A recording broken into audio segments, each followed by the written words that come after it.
Some prisons aren't meant to rehabilitate. They're meant to make you forget you were ever free. The Galactic Tribunal had never seen anything like humanity. In the 3 million years since the Council of Aligned Worlds had formed, spanning 17 galaxies and 10,000 sentient species, no race had ever been deemed too dangerous to exist freely among the stars. Until us. Admiral Keiko Tanaka stood in the center of the crystalline judgment chamber, her blue uniform crisp despite the 7-month trial. Around her, in concentric circles that rose like an amphitheater carved from frozen light, sat the representatives of the Council. Some were gaseous entities contained in force fields. Others were hive minds speaking through countless bodies in perfect synchronization. A few were so ancient they appeared as mathematical equations floating in quantum space. She had stopped trying to understand them all somewhere around month 3. Species designate human. The voice of the Arbiter Prime resonated through every molecule in the chamber, a sound that bypassed ears and spoke directly to the nervous system. You have been found guilty of 47 counts of excessive adaptive violence, 23 counts of dangerous ingenuity, and 1 count of terminal curiosity. Keiko's jaw tightened. Terminal curiosity. They made it sound like a disease. Your species has existed in galactic society for only 73 standard years. The Arbiter continued, its form shifting between dimensions like oil on water. In that time, you have destabilized for sectors, initiated first contact with 3 previously unknown and hostile species, weaponized 17 forms of technology meant for peaceful purposes, and most recently, the Arbiter's voice took on something that might have been fear in a being capable of such an emotion. You discovered a method to breach dimensional barriers that our oldest civilizations deemed mathematically impossible. We were defending ourselves, Keiko said, her voice steady despite knowing it was futile. The Kresh Empire was going to silence. The word hit like a physical force. You defended yourselves by tearing a hole in reality itself. You turned an entire star system into a weapon. You proved, beyond any doubt, that humanity is too dangerous to remain free. The chamber fell into a silence so complete that Keiko could hear her own heartbeat, echoing off the crystal walls. She had known this was coming. They all had. The moment the Earth fleet had used the dimensional cascade against the Kresh, proving that humanity could and would do anything to survive, the Council had been given no choice. They feared us, and fear, in a civilization built on order and predictability, was the ultimate crime. However, the Arbiter said, and Keiko's head snapped up, the Council is not without mercy. Extermination is forbidden under our founding charter. Therefore, we have devised an alternative. A hologram materialized in the center of the chamber. It showed a star system with a single habitable planet, orbiting a stable yellow sun, beautiful, pristine, perfect, and surrounded by a lattice of energy that Keiko's military training immediately recognized as a prison. The sanctuary, the Arbiter announced, a complete star system, modified to support all of your species' needs. You will have 1 world, 3 moons, and all the resources you require. You will live, grow, and evolve, but you will never leave. For how long? Keiko asked, though she already knew. Until you are no longer a threat. Until your violent nature has been evolved away. Until you are worthy of rejoining galactic civilization. And how long will that take? The Arbiter's form rippled in what might have been a shrug. Our projections suggest between 10,000 and 50,000 standard years. Perhaps more. Evolution is an imprecise science. The chamber erupted. The human delegation behind Keiko shouted in protest. She heard Ambassador Park's voice rising above the others, demanding trials, appeals, mercy.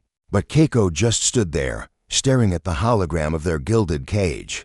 50,000 years, 100 generations, long enough for humanity to forget what the stars even looked like. There's no appeal, the Arbiter said, and the chamber fell silent once more. The sentence is final. All human ships will be escorted to the sanctuary. Any vessel that resists will be neutralized. Any attempt to breach the barrier will result in immediate consequences. What kind of consequences? Keiko asked quietly. The total sterilization of your new home world. The Arbiter's tone was matter of fact, as if discussing the weather. We will not allow humanity to threaten the galaxy again. This is mercy. Do not mistake it for weakness. The crystals began to dim, signaling the end of the proceedings. Keiko felt hands on her shoulders, Ambassador Park and General Okonkwo, trying to guide her away. But she shook them off and stepped forward, her voice ringing out across the chamber. You're making a mistake. The Arbiter paused in its departure, turning its impossible geometry back toward her. Explain. You think locking us away will make us less dangerous? You think time and isolation will make us docile? Humanity doesn't work that way. We're not dangerous because we're violent. We're dangerous because we adapt, because we survive, because we never, ever stop trying to be free. The Arbiter regarded her with something that might have been pity. Then you will have 50,000 years to learn otherwise. Take them to their ships. As force fields materialized around the human delegation and began to guide them toward the exit, Keiko looked up at the assembled council. Thousands of species, each one older and wiser than humanity, each one convinced they were doing the right thing. She smiled, a cold, hard smile that made several nearby delegates step back. See you in 50,000 years, she said. We'll have a lot to talk about.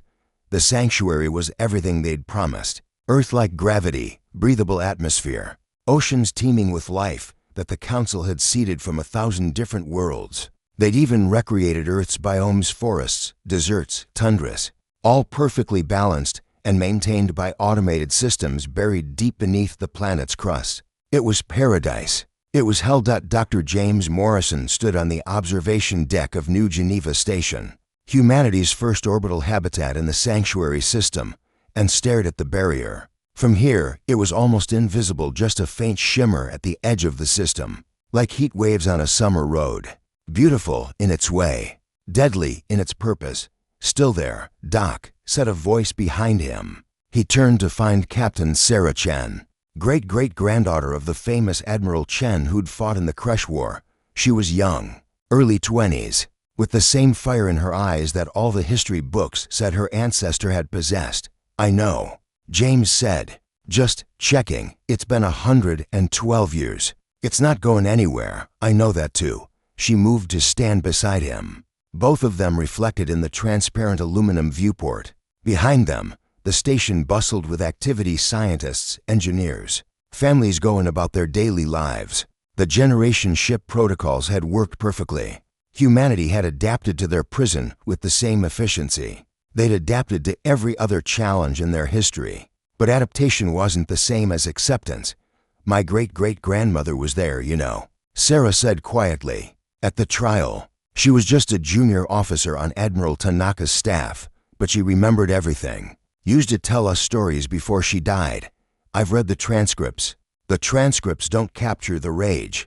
Sarah's reflection smiled without humor. She said Admiral Tanaka smiled when they took us away. Not because she was happy, because she was making a promise that we'd get out, that humanity doesn't stay caged. James turned to look at her properly. Captain, I'm the head of the Sanctuary Scientific Council.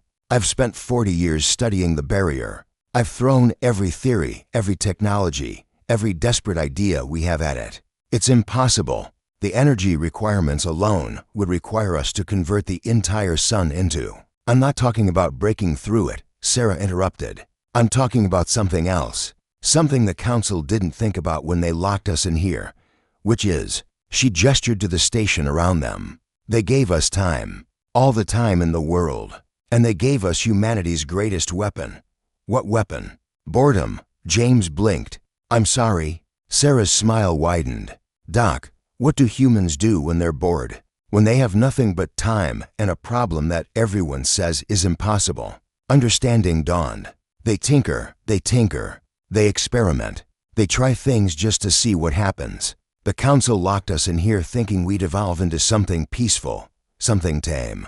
But evolution doesn't work like that. We're not going to become less dangerous. We're going to become more creative. She pulled out a data pad and handed it to him. James took it, his hands trembling slightly as he saw the equations scrolling across the screen. What am I looking at? The Tanaka Project, named after the Admiral. We've been working on it for 30 years, keeping it quiet, keeping it small. Just a few dozen people at first, then a few hundred, now a few thousand. All of us asking one simple question: if we can't break the barrier, what can we do inside it? James scanned the data, his scientific mind racing. Quantum entanglement, dimensional resonance, temporal manipulation, technologies that humanity had barely understood even before the sanctuary, now refined and tested in secret. This is impossible. That's what they said about faster-than-light travel, about terraforming, about surviving the crush war. Impossible is just a starting point for us, Doc. But what's the goal? Even if these theories work, even if we can manipulate space-time inside the barrier, we're still locked in. The Council will just sterilize us if we try to break out. Sarah's expression turned serious. We're not trying to break out. Not yet. We're playing the long game. The Council gave us 50,000 years because they think that's how long it'll take us to stop being dangerous. We're going to prove them right. What? We're going to wait. We're going to be patient. We're going to smile and wave and show them exactly what they want to see: humanity becoming peaceful, civilized, safe. And while we do that, we're going to prepare. Because one day, maybe 10,000 years from now, maybe 20, they're going to get comfortable. They're going to think we're no longer a threat. And when they lower the barrier, even just a little bit, she didn't finish the sentence. She didn't need to. James looked back at the data pad, then at the barrier shimmering in the distance, then at Sarah. This is insane. Yeah, it might not work. Probably won't. It could take thousands of years, almost certainly. Well, generations of humans will live and die never seeing the stars. Yes, James was quiet for a long moment. Then, slowly, he smiled. When do we start? The great archive of New Earth stretched for miles beneath the surface of the planet, a labyrinth of data cores, quantum storage, and carefully preserved physical records. In year 1247 of the sanctuary, archivist Elena Vasquez walked its corridors every day, maintaining the collective memory of a species that refused to forget. Today, like every day, she made her way to the deepest level, past the general histories and technical manuals, past the cultural records and genetic databases, to the sealed vault that only a handful of people knew existed. The Tanaka vault. She pressed her palm against the biometric lock and spoke the passphrase that had been passed down through 62 generations of archivists. Humanity remembers. The door opened with a hiss of equalized air. Inside, holographic displays flickered to life, showing progress reports from thousands of research teams across the system. The Tanaka project had grown beyond anything its founders could have imagined. Status report. Elena said to the AI assistant, Phase 7 is 93% complete. The AI responded in a neutral tone. Dimensional anchor technology is stable. Temporal stasis fields are operational. Quantum communication network spans the entire system. All sub-projects are proceeding according to the timeline. The grand strategy that stretched across millennia. Each generation adding their piece to the puzzle, trusting that future generations would continue the work. Any contact from the Council? Monthly check-in occurred 6 days ago. Automated systems reported normal development. Human civilization rated at Peaceful 4 on the Galactic Harmony scale. The Council observer expressed satisfaction with our progress. Elena smiled bitterly. Peaceful 4. The Council had no idea that the peaceful meditation centers they saw were actually quantum research labs, that the philosophical academies were developing technologies that didn't exist in galactic civilization, that every generation of humanity was growing smarter, more patient, more dangerous. How much longer? She asked the question that every archivist asked. Current projections suggest optimal barrier weakness in 8,300 years. However, variables remain. 8,000 years. A time span so vast it was almost meaningless. Yet the project continued, because that's what humanity did. They played the long game. They survived. A notification flashed across her display. Incoming priority message from the Council. Routing to your station. Elena frowned. The Council never contacted them outside the scheduled check-ins. Something had changed. She moved to the communication terminal and opened the message. What she saw made her blood run cold. It was a galactic news broadcast, translated into human languages. The headline scrolled across the screen in a dozen different scripts. Dimensional incursion detected. Unknown hostile force breaches galactic barrier, the report continued. A massive fleet of ships from outside the known universe had somehow punched through the same dimensional barriers that the Council had deemed impossible to breach. The same barriers that humanity had weaponized in the Crush War, proving we understood something the Council didn't, and now something else understood it too. The Galactic Council hereby issues an emergency directive to all member species. The broadcast continued. All available resources are to be diverted to defense. All research into dimensional technology is to be prioritized. All treaties and sanctions are temporarily suspended in the interest of collective survival. Elena's hands shook as she paused the broadcast. All treaties and sanctions temporarily suspended, including humanity's imprisonment. She activated the emergency beacon, sending the signal that would wake up every cell of the Tanaka project across the system. Within minutes, her terminal lit up with incoming calls from research directors, military coordinators, and the current Prime Minister of the Sanctuary government.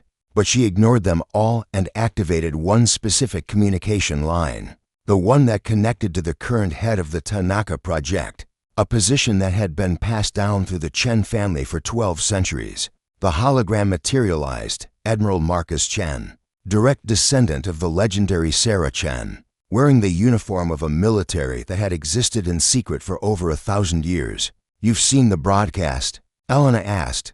"I have." His voice was calm, controlled, but she could see the fire in his eyes. The same fire that had burned in his ancestor, the barrier, still active. But the Council is panicking. They're pulling resources from everywhere, including the automated systems maintaining our prison. The barrier's power consumption has dropped by 40% in the last hour. Is it enough? Marcus was quiet for a moment, running calculations in his head. Then he smiled. The same cold, hard smile that Admiral Tanaka had given the Council 12 centuries ago. "Get me a line to the Council. It's time to remind them who we are." The emergency session of the Galactic Council was chaos. Representatives shouted over each other in 1,000 different languages, their fear bleeding through translation matrices designed to smooth out emotional content. The chamber that had once radiated order and control now reeked of desperation. Arbiter 7, the descendant of Arbiter Prime, struggled to maintain order. "We require all available military assets. The dimensional incursion has breached 17 sectors and shows no signs of incoming priority communication," an AI assistant announced. "Source, Sanctuary System. Human designation." The chamber fell silent. For 1,200 years, the humans had been model prisoners, peaceful, cooperative, slowly evolving into the docile species the Council had hoped for. They only contacted the Council during scheduled check-ins. "This was not a scheduled check-in. Put them through," Arbiter 7 said. Curiosity overriding protocol. The hologram that materialized in the center of the chamber was unexpected. Not a civilian administrator or peaceful philosopher, but a military officer in full dress uniform. Behind him, through the viewport of what was clearly a warship, dozens more vessels could be seen in formation. "I am Admiral Marcus Chen of the Sanctuary Defense Fleet," the human said, his voice carrying across the chamber with the same confidence that Admiral Tanaka had shown so many centuries ago. "We've received your emergency broadcast. It seems you have a dimensional incursion problem. The Sanctuary Defense Fleet." Arbiter 7's form flickered with confusion. "You were imprisoned. You have no military. You have no fleet. You have respectfully, Arbiter, you don't know what we have. You locked us away 1,200 years ago and assumed we'd become harmless. We let you think that, but humanity doesn't do harmless. We do patient." Behind him, the view screen changed to show the scope of what humanity had built in secret: shipyards, weapons platforms, technologies that made several Council members gasp in recognition and horror. You violated the terms of your imprisonment. You weaponized the "we prepared," Marcus interrupted, "for exactly this. See, our ancestors understood something the Council didn't. The universe is a dangerous place, and locking away the one species that specialized in dealing with danger, that was going to bite you eventually. Are you threatening us?" Arbiter Seven's voice took on harmonics that could shatter lesser beings. "No, I'm offering a deal." The chamber erupted again, but Marcus simply waited, his expression unchanged.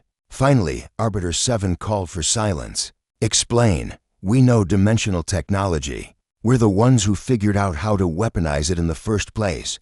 Remember? We've spent 1,200 years in here studying it, refining it, understanding it in ways your civilization never bothered to, because you were too afraid of it. We can help you fight this incursion, in exchange for your freedom, in exchange for recognition that imprisoning us was wrong, that we're not a disease to be quarantined, but a species that deserves a place in galactic society. And if we refuse?"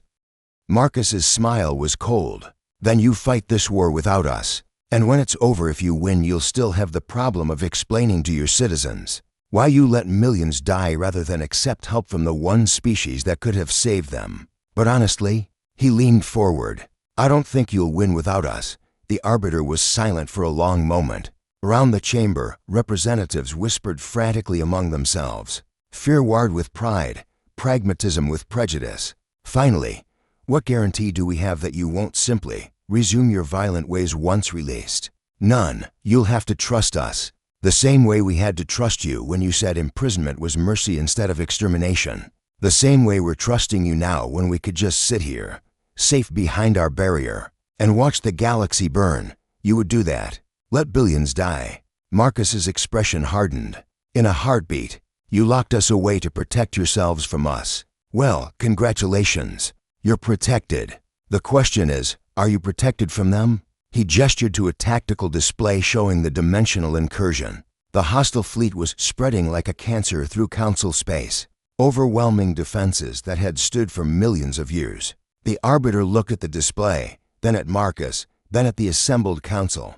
Decision played across its dimensional form like sunlight through a prism. The barrier will be lowered, but there will be conditions, observers, restrictions, any sign that humanity is returning to its violent arbiter. Marcus's voice cut through the list.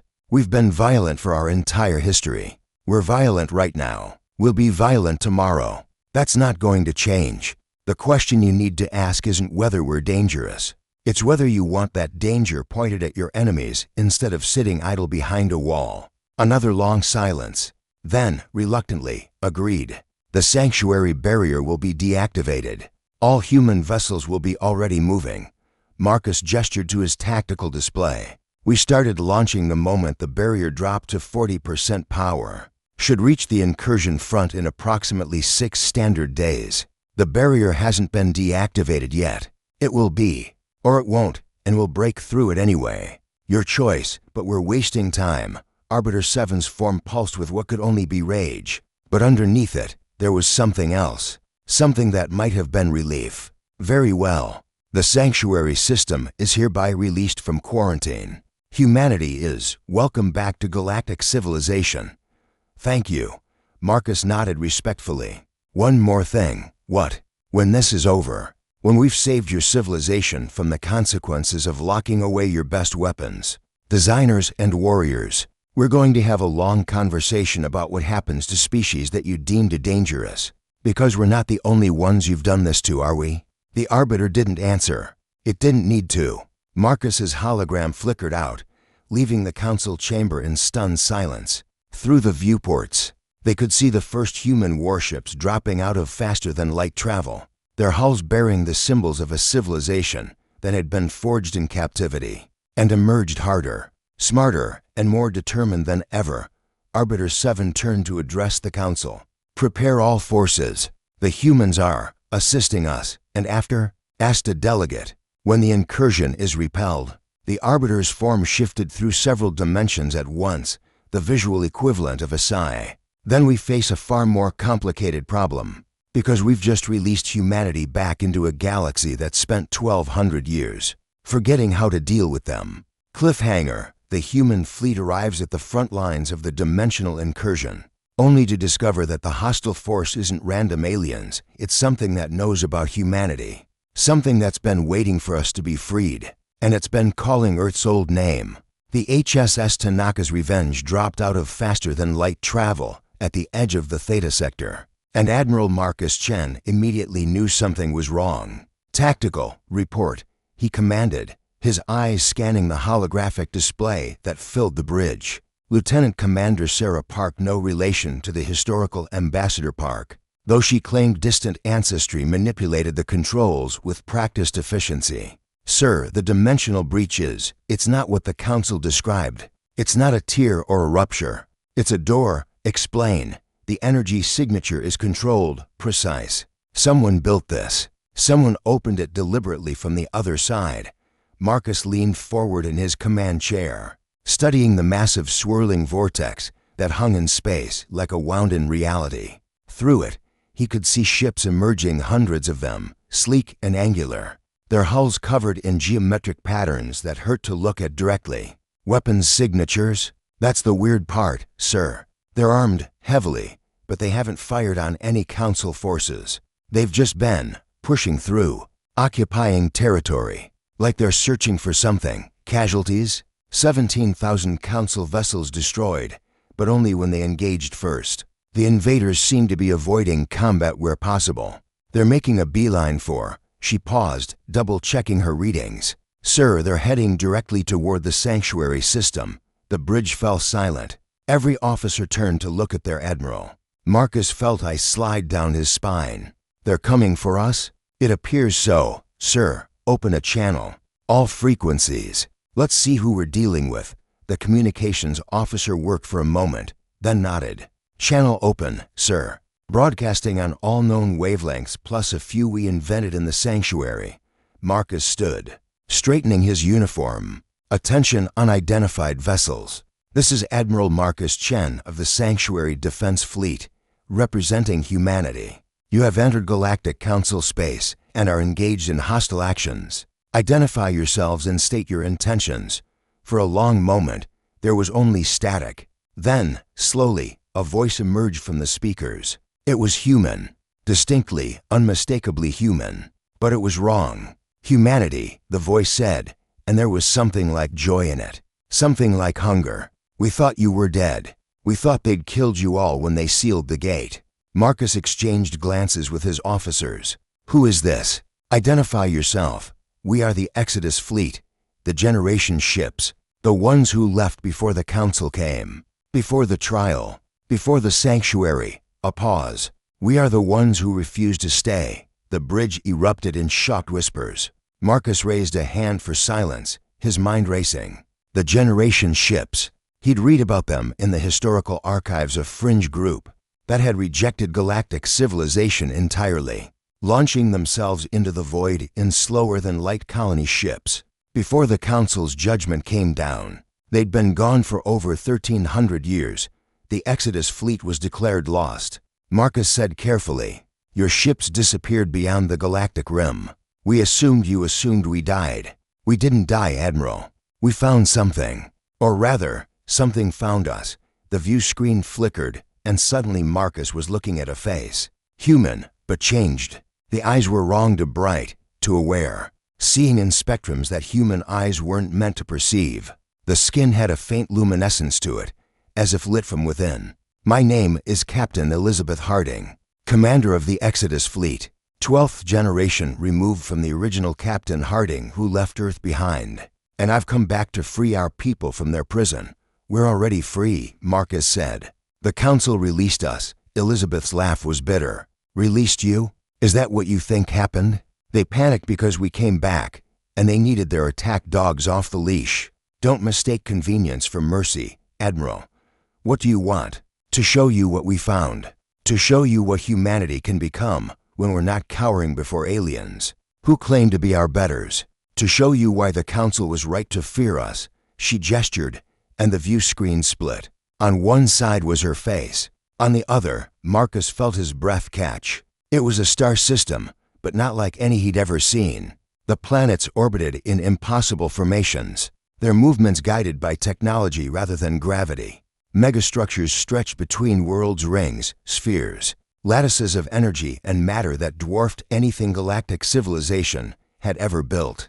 "We found the Precursors," Elizabeth said quietly. "The ones who came before the Council, before the current galactic order. They didn't die out, Admiral. They left. They evolved beyond physical form and departed for somewhere the Council couldn't follow. But they left their knowledge behind, their technology, their understanding of dimensional mechanics, and you took it. We learned it. We mastered it. We became something more than what we were. And when we tried to come home, we found the dimensional barriers the same ones the Council uses to keep certain species contained. The same ones they used to lock you in the sanctuary. Understanding dawned. You broke through them. We shattered them. Because we remembered something the Council forgot. Humanity doesn't accept limits. We don't acknowledge impossible. We see a wall, and we invent a bigger hammer. Marcus studied her face, seeing the truth there. The Exodus fleet hadn't just survived 1,300 years in the darkness between galaxies. They'd thrived. They'd evolved. They'd become something that even the Council, with all its ancient wisdom, couldn't contain. They'd become the very thing the Council had feared humanity would become. Why come back now? Marcus asked. Why break through the barriers? You were free out there. Elizabeth's expression hardened. Because we received a signal, 300 years ago, transmitted from the sanctuary system. A message in old Earth code, repeating on a loop. Humanity remembers.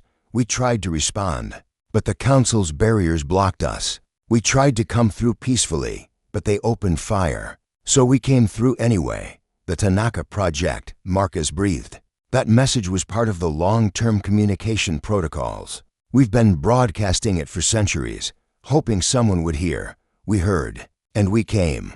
Because 1,300 years ago, humanity made a choice. Some of us stayed and fought the Council's judgment. Some of us ran. But all of us remembered what it meant to be human. We don't leave our people behind. Marcus felt something twist in his chest. Pride, hope, fear, all mixed together in a knot that threatened to choke him. The Council thinks you're invading. The Council thinks everyone who doesn't bow to them is invading. But I'm not here to conquer, Admiral. I'm here to retrieve. Every human in the sanctuary system can come with us, back beyond the galactic rim, to space the Council can't reach. You'll be truly free, and those who want to stay are welcome to their cage. We won't force anyone, but we will offer them a choice, the choice we made 1,300 years ago. Stay and hope the Council's mercy lasts, or leave and forge our own destiny. Marcus looked around his bridge at his crew, at people who'd grown up in the sanctuary, who'd trained in secret, who'd spent their entire lives preparing for freedom within the Galactic Order. Would they give that up to venture into the unknown? Can we have time to consider? You have until we reach the sanctuary system. 3 days, Admiral. Then we're leaving, with or without you. The Council won't let us stay longer than that. Even now, they're marshalling every fleet. They have to push us back through the dimensional barrier. The view screen went dark. Marcus stood there for a long moment, processing everything he'd just learned. Sir, Lieutenant Commander Park's voice was uncertain. What do we do? Marcus turned to face his crew. We do what humanity always does. We gather information, we evaluate our options, and we make the choice that gives us the best chance of survival. Helm, plot a course back to the sanctuary. We need to inform the government, and someone get me a direct line to the Council. They need to understand what they're really dealing with. The emergency session of the sanctuary government was the most crowded in the system's history. Every representative, every governor, every military commander and scientific director crammed into the chamber, physical and virtual, all shouting at once. Prime Minister David Okafor, direct descendant of the legendary General Okonkwo, stood at the podium, trying to maintain order, but it was like trying to hold back the tide with a broom. We can't trust them, shouted Governor Martinez from New Geneva Station. They show up out of nowhere, smash through Council defenses, and expect us to just abandon everything we've built. Everything we've built is a prison, countered Director Zhang of the Tanaka project. A comfortable prison, but a prison nonetheless. The Exodus fleet is offering us real freedom. They're offering us exile. There's a difference. Marcus stood to the side, watching the chaos until Prime Minister Okafor caught his eye and nodded. He stepped forward, and somehow his presence commanded silence in a way the Prime Minister's gaveling couldn't. I've spoken with Captain Harding at length, Marcus said, his voice carrying through the chamber. I've reviewed the data they've shared about Precursor technology. I've examined their ships, their society, their capabilities. And I can tell you with certainty, they're telling the truth. They found something out there. Something that makes them more advanced than the Council. Possibly more advanced than any currently existing civilization in this galaxy. So what? Asked someone from the back. Advancement doesn't equal wisdom. Just because they can break through dimensional barriers doesn't mean we should follow them into the unknown. No, Marcus agreed. But it means we have options. For the first time in 1300 years, humanity has leverage. The Council needs us to help fight off the Exodus fleet.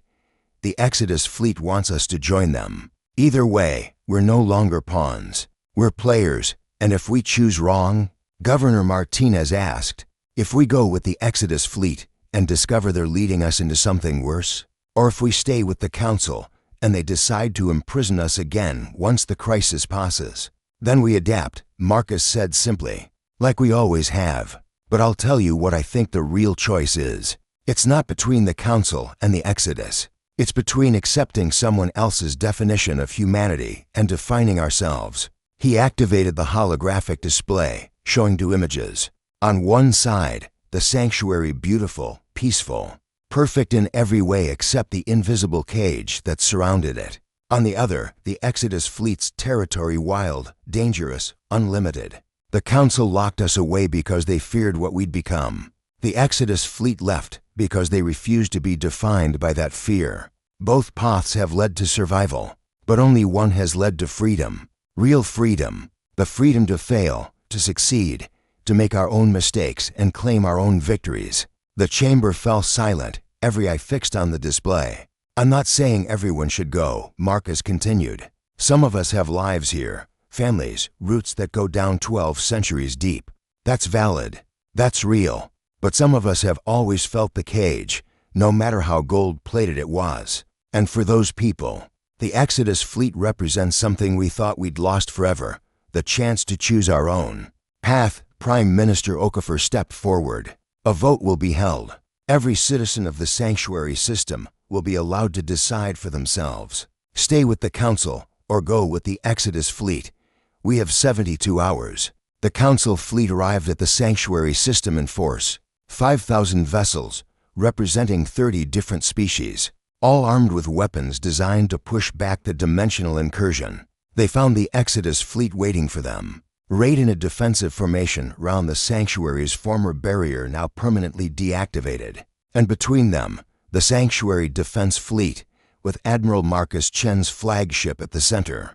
Arbiter 7's hologram materialized on the Tanaka's Revenge Bridge. Admiral Chen, we require your assistance in repelling the invaders. Why have you not joined our formation? Because they're not invaders, Marcus said calmly. They're citizens. Human citizens who left before the imprisonment and have now returned. We're negotiating a peaceful resolution. Peaceful. They've destroyed 17,000 of our vessels. In self-defense, after you opened fire first. They were trying to reach us, not conquer you. There's a difference. The Arbiter's form pulsed with agitation. They possess technology that threatens the stability of galactic civilization. They cannot be allowed to can't be allowed. Marcus's voice hardened. Arbiter, I need you to understand something. Humanity is done asking permission. We're done accepting your definitions of acceptable behavior. You imprisoned us for 1,200 years, and we let you because we were outnumbered and outgunned. But we're not anymore. Are you threatening the Council? I'm stating facts. The vote has been taken. 62% of Sanctuary citizens have chosen to join the Exodus fleet. The rest will remain here as part of galactic civilization with full rights and representation. No more observers. No more restrictions. We're a sovereign species, Arbiter. Act accordingly, and if we refuse, Marcus gestured to his tactical display. Then you'll fight both fleets, all 1,600 of our warships, plus the Exodus fleet's 12,000. And you'll lose, not because we're stronger, though we might be, but because we understand dimensional warfare better than you do.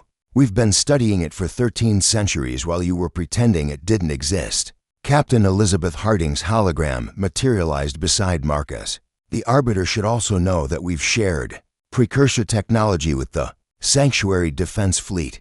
Even those staying behind have access to knowledge that will fundamentally change the galactic balance of power. The question isn't whether humanity is too dangerous to be free. The question is whether the Council wants humanity as an ally or an enemy.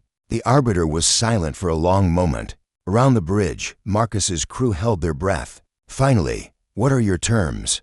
Marcus and Elizabeth exchanged glances. They'd prepared for this. The Exodus fleet will be granted free passage through Council space, no questions asked. Any human who wishes to join them may do so without penalty. In exchange, we'll share limited Precursor technology with the Council, enough to defend against future dimensional incursions, not enough to threaten the Exodus fleet's independence and the humans who remain in the sanctuary. Full Council membership, voting rights, territory, everything you give to your other member species, with no special restrictions or oversight.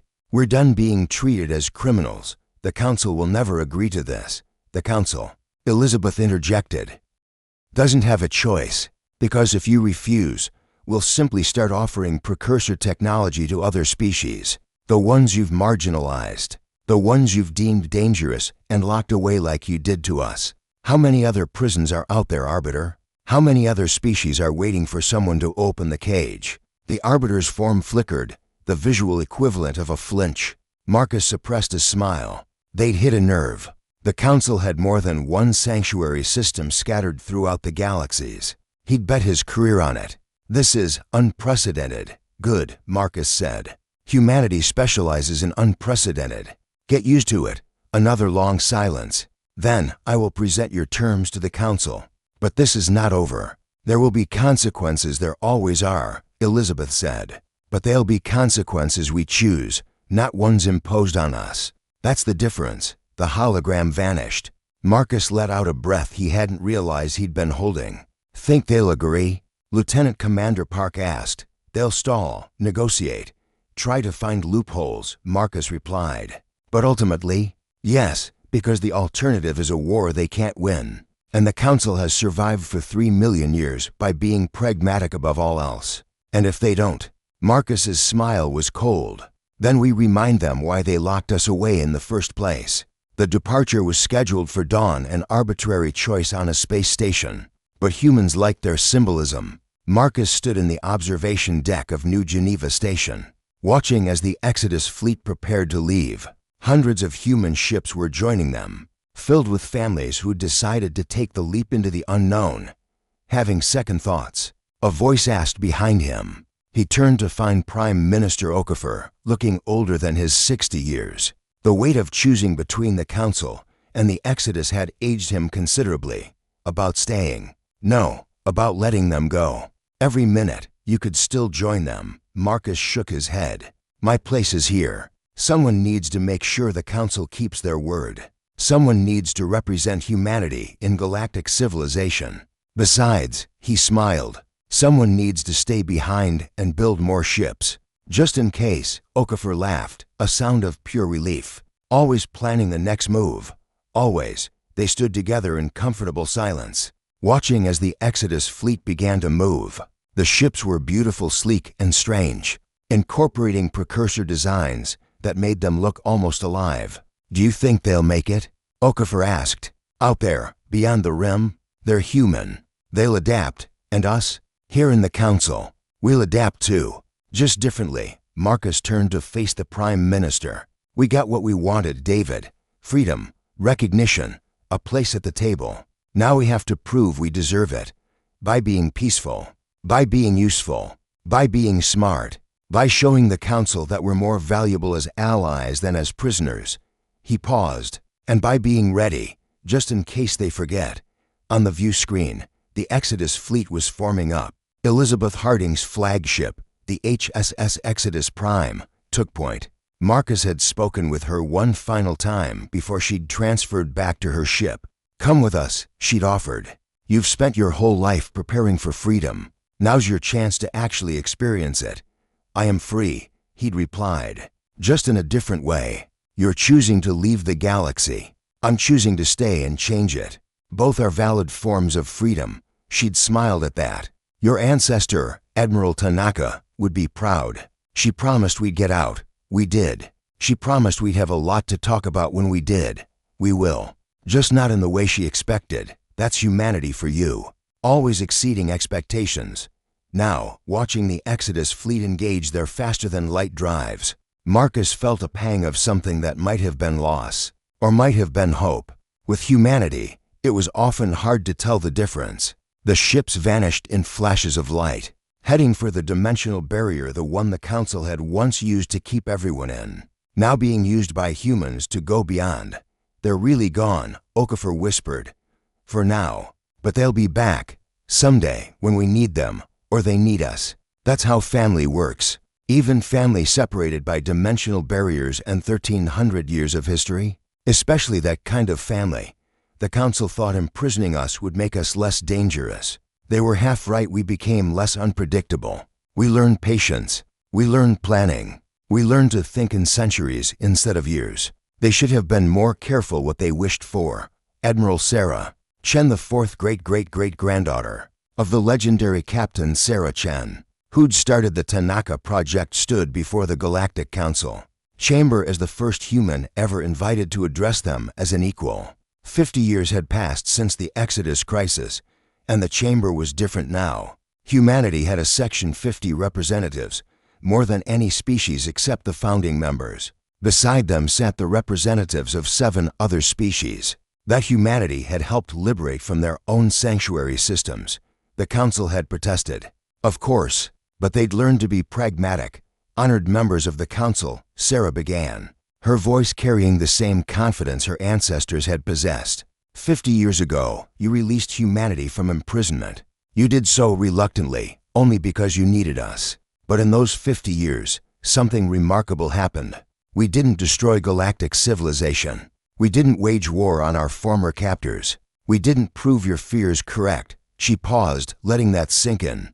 We did something far more dangerous. We integrated. We contributed. We proved that the very traits you imprisoned us for, our adaptability, our ingenuity, our refusal to accept limits, were exactly what galactic civilization needed. We've helped defend against 3 more dimensional incursions. We've shared technology that's revolutionized 6 different fields. We've explored regions of space that other species deemed dangerous.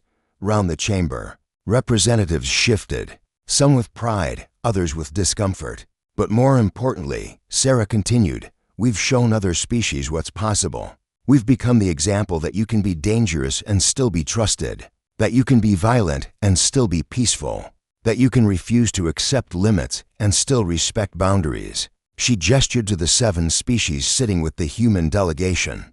These are our allies, species that you once imprisoned, just like you imprisoned us. Species that we helped liberate, not through force, but through diplomacy, by showing you that your fear was the problem, not their nature. Arbiter 9, successor to Arbiter 7, who'd retired after the Exodus crisis, rose to address her. You speak of liberation and integration, but we have reports. The Exodus fleet has been in contact with the sanctuary humans. There have been exchanges of technology, information, cultural exchanges. You maintain ties with those who chose to leave. Of course we do, Sarah said simply. They're family. The fact that they chose a different path doesn't change that. Just as the fact that we chose to stay doesn't mean we accept your authority without question. That sounds like a threat. It's a promise that humanity, all humanity, whether in Council space or beyond, it will never again allow ourselves to be locked away because someone else fears what we might become. We'll work with you. We'll be your allies, but we'll never again be your prisoners. The chamber fell silent. Then, slowly, something unprecedented happened. The representative from the Kresh Empire, humanity's ancient enemy, the species that had precipitated the war that got humans locked away, stood and began to applaud. Others joined, not all, not even most, but enough to show that the galaxy had changed, that humanity had changed it. Sarah smiled, the same smile that had been passed down through her family for 1,500 years. The smile that said, we told you so. We told you we'd get out. We told you we'd have a lot to talk about, and we're just getting started. Later that evening, Sarah sat in her quarters, reviewing the day's session, when her communication terminal chimed. Incoming message, encrypted, source beyond the galactic rim. She opened it with a smile.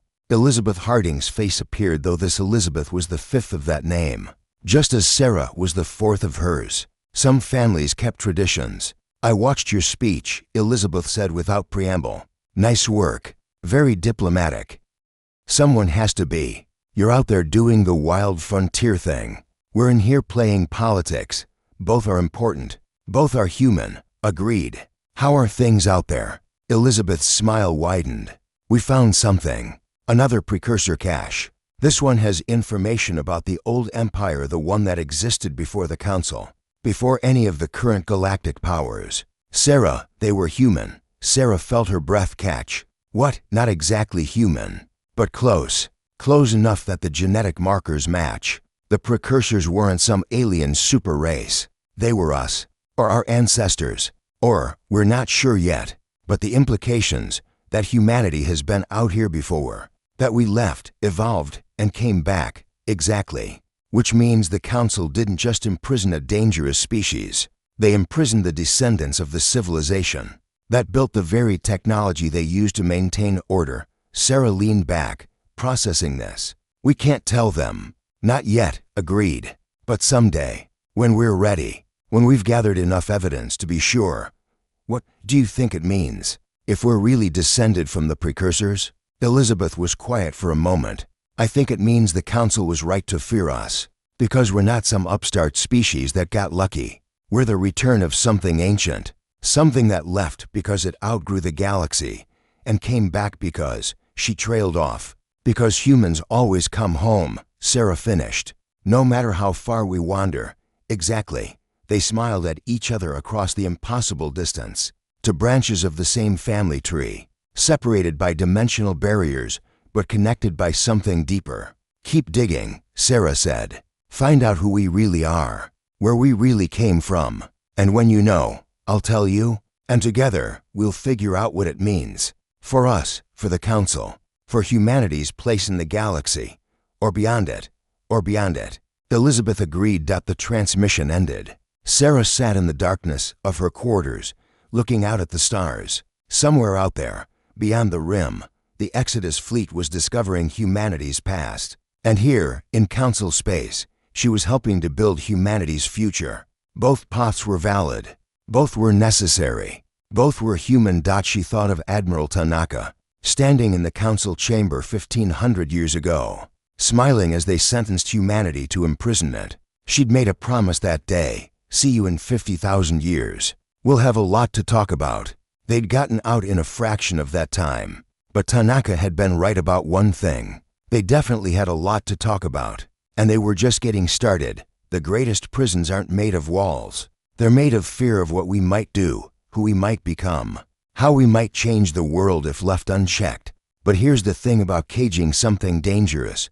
You don't make it less dangerous. You just give it time to think, to plan, to evolve. Humanity wasn't saved by breaking out of the sanctuary. We were saved by realizing that freedom isn't about being unchained. It's about choosing your own chains. Some of us chose to stay and change the system from within. Some of us chose to leave and forge something new beyond the rim.